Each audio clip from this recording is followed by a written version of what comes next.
Welcome students हम लोग class 6 की ज्योग्राफी पढ़ रहे हैं एनसीईआरटी बुक से। आज 5th चैप्टर पढ़ेंगे, major domains of the earth, पृथ्वी के प्रमुख परिमंडल। स्टूडेंट्स, जीवन के लिए, लाइफ के लिए लैंड, एयर, वाटर तीनों ज़रूरी है और वह सब भाग जो सॉलिड है, चाहे वो रॉक्स हों या सॉयल, सारा सॉलिड पोर्शन लिथोस्फीयर या भूमंडल क्या कहलाता है? भूमंडल, भूमंडल या लिथोस्फीयर कहलाता है। स्टूडेंट, पानी, उसके सारे रूप, चाहे वो बर्फ़ के रूप में हो या वाटर वेपर के रूप में हो, पानी, वाटर के सभी फॉर्म जो अर्थ पे कहीं भी हैं वो हाइड्रोस्फीयर या जलमंडल कहलाता है। हाइड्रोस्फीयर या जलमंडल। स्टूडेंट, अर्थ के चारों ओर एटमॉस्फेयर की लेयर है, विभिन्न प्रकार की गैसें हैं। ये गैसियस लेयर जो पृथ्वी के चारों ओर हैं उसे एटमॉस्फेयर में hydrogen, oxygen, carbon dioxide, nitrogen आदि गैसेस हैं, उसे एटमॉस्फेयर या वायुमंडल कहते हैं। वायुमंडल। स्टूडेंट, जहाँ पे मनुष्य रहता है और सारे प्राणी, चाहे ज़मीन की सतह से रहने के नीचे रहने वाले प्राणी हो, छोटे ऑर्गेनिज्म हों, पानी में रहने वाली फिश हों या आकाश में उड़ने वाले पक्षी हों, ये सब कुछ लिविंग थिंग, सभी कुछ लिविंग थिंग बायोस्फीयर का पार्ट है। बायोस्फीयर मीन्स जीवमंडल। जीवमंडल पे लैंड मास है, बड़े बड़े लैंड मास हैं जो वाटर से घिरे हैं, तो बड़े बड़े लैंड मास महाद्वीप या कॉन्टिनेंट्स क्या कहलाते हैं? महाद्वीप या कॉन्टिनेंट्स। वर्ल्ड में 7 बड़े बड़े लैंड मास हैं और एक होता है महासागरीय बेसिन। महासागरीय बेसिन। स्टूडेंट, सी के नीचे, ओशियन के नीचे भी अर्थ क्रस्ट है, वहाँ भी चट्टानें हैं, वहाँ भी रॉक है। तो लिथोस्फीयर का वो वाला भाग जो ओशन के नीचे, समुद्र के नीचे है, वो ओशन बेसिन कहलाता है। तो स्टूडेंट, ये लिथोस्फीयर को 2 बड़े ग्रुप में बांट सकते हैं, महाद्वीप या महासागरीय basin, continent, ocean basin. Student, जो लिथोस्फीयर है या पृथ्वी की सतह है वो एक जैसी नहीं है, एकदम स्मूथ नहीं है, बल्कि ऊबड़ खाबड़ है। कोई भाग बहुत ऊंचा है, कोई भाग बहुत नीचे है। इसको हम कैसे नापते हैं? तो पूरे वर्ल्ड में सी का सेम लेवल माना जाता है।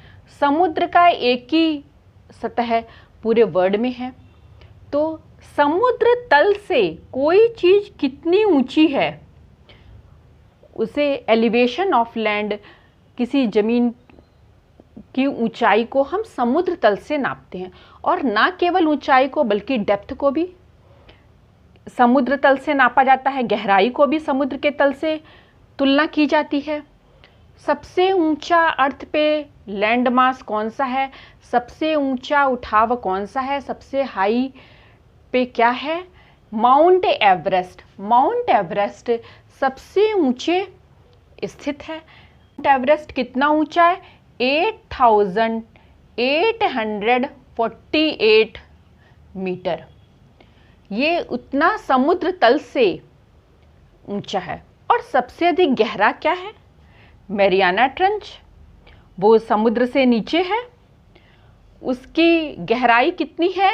11,022 मीटर्स, 11,022 मीटर है। तो सबसे ऊंचा क्या है? Mount Everest. सबसे नीचे क्या है? Mariana trench. ये मरीना ट्रेंच ये पैसिफिक ओशियन या प्रशांत महासागर में है। इसकी गहराई कितनी है? 11,022 मीटर। माउंट एवरेस्ट की ऊंचाई कितनी है? 8,848 मीटर। माउंट एवरेस्ट पे सबसे पहले एडमंड हिलरी और तेंजिंग नार्गे शेरपा गए थे। वो कब गए थे? 1953 में सबसे पहले Edmund Hillary and Tenzing Norgay Sherpa गए थे। ये 29 मई 29 मई 1953 को सबसे पहले माउंट एवरेस्ट पे जाने वाले। और सबसे पहले जाने वाली वुमेन कौन सी थी? वो जापानीज थी, जापान की थी, जुंको ताबेई। जुंको ताबेई कब गई थी? 16 मई 1975। जुंको ताबेई कब गई थी एवरेस्ट पे? 16 मई 1975 को। 16 मई 1975। स्टूडेंट, भारत की सबसे पहली महिला जो एवरेस्ट पे गई थी वो बछेंद्री पाल थी। ये कब गई थी? 23 मई 1984। 23 मई 1984 को बछेंद्री पाल पहली भारतीय महिला थी जो एवरेस्ट पे गई थी। स्टूडेंट, जो lithosphere, atmosphere, hydrosphere, biosphere word Greek origin के हैं। ग्रीक में लिथोस का मतलब है स्टोन, एटमॉस का मतलब है वेपर, ह्यूडर का मतलब है वाटर एंड बायोस का मीन्स है लाइफ। स्टूडेंट, जो 7 कॉन्टिनेंट्स में सबसे बड़ा एशिया है। एशिया सबसे बड़ा कॉन्टिनेंट है, लार्जेस्ट कॉन्टिनेंट है और पूरे वर्ल्ड का जो लैंड मास का लगभग 1/3 लैंड मास एशिया कॉन्टिनेंट में है। इस एशिया कॉन्टिनेंट में ट्रॉपिक ऑफ कैंसर या कर्क रेखा के विषय में हम पढ़ चुके हैं।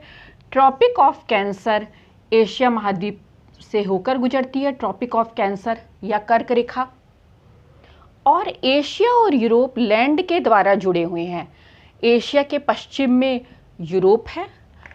एशिया और यूरोप के बीच में अंतर किसके कारण है? दोनों के बीच में सेपरेट डिवाइड करने वाली कौन सी रेंज है? यूराल माउंटेन्स, यूराल पर्वत श्रृंखला।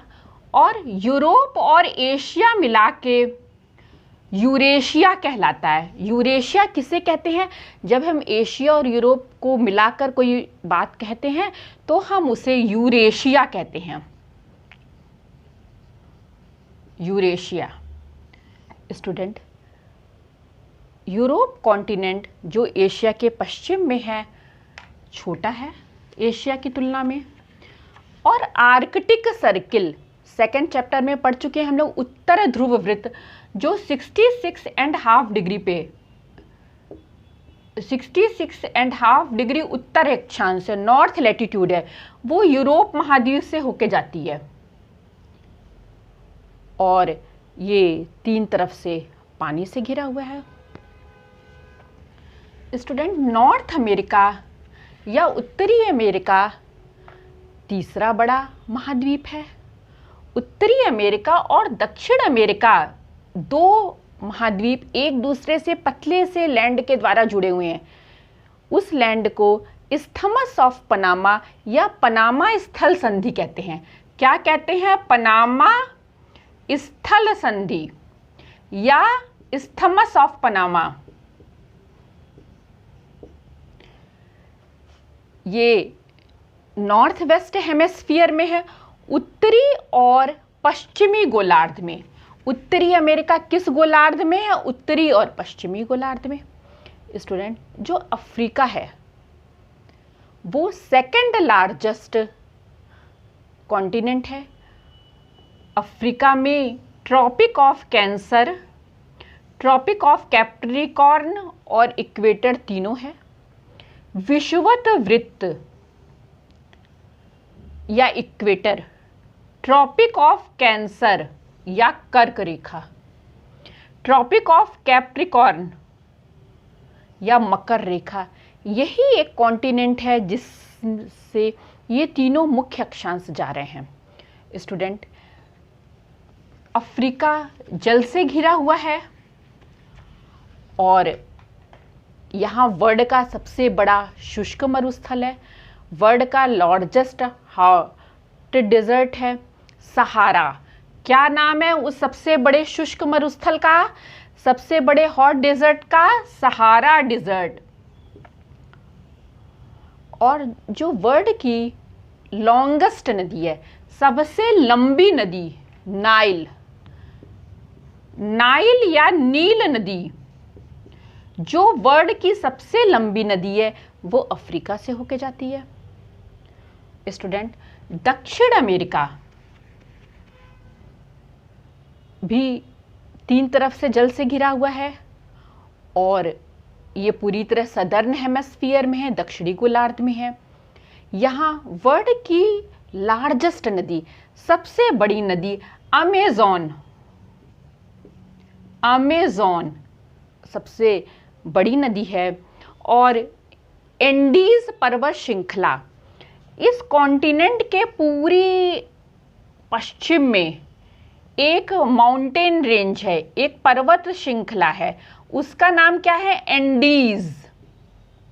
ये पर्वत श्रृंखला, ये माउंटेन रेंज वर्ल्ड की सबसे बड़ी माउंटेन रेंज है, वर्ल्ड की लार्जेस्ट माउंटेन रेंज है। स्टूडेंट, ऑस्ट्रेलिया वर्ल्ड का सबसे छोटा कॉन्टिनेंट है। सबसे छोटा कॉन्टिनेंट कौन है? ऑस्ट्रेलिया। ये सब तरफ से पानी से घिरा है, समुद्र और ओशियन से, सी एंड ओशियन से घिरा है। इसे हम आइलैंड कॉन्टिनेंट या द्वीपीय महाद्वीप भी कहते हैं और ये सदर्न हेमिस्फीयर में। स्टूडेंट, अंटार्कटिका वर्ल्ड का 7वां कॉन्टिनेंट है और अंटार्कटिका के बीचों बीच लगभग साउथ पोल या दक्षिण ध्रुव है। अंटार्कटिका में सामान्य तौर पे बस्तियां नहीं है, लेकिन रिसर्च स्टेशंस हैं, रिसर्च सेंटर्स हैं। और स्टूडेंट, यहाँ पे बहुत विषम वातावरण है, बहुत ठंडी है, आइस की, बर्फ की मोटी मोटी परतें हैं। भारत के भी यहाँ रिसर्च स्टेशन है, 2 रिसर्च स्टेशन है यहाँ के भारत के, एक है मैत्री, दूसरा है दक्षिण गंगोत्री। स्टूडेंट, अब नेक्स्ट पार्ट में हम लोग एटमॉस्फेयर, हाइड्रोस्फीयर आदि के बारे में पढ़ेंगे।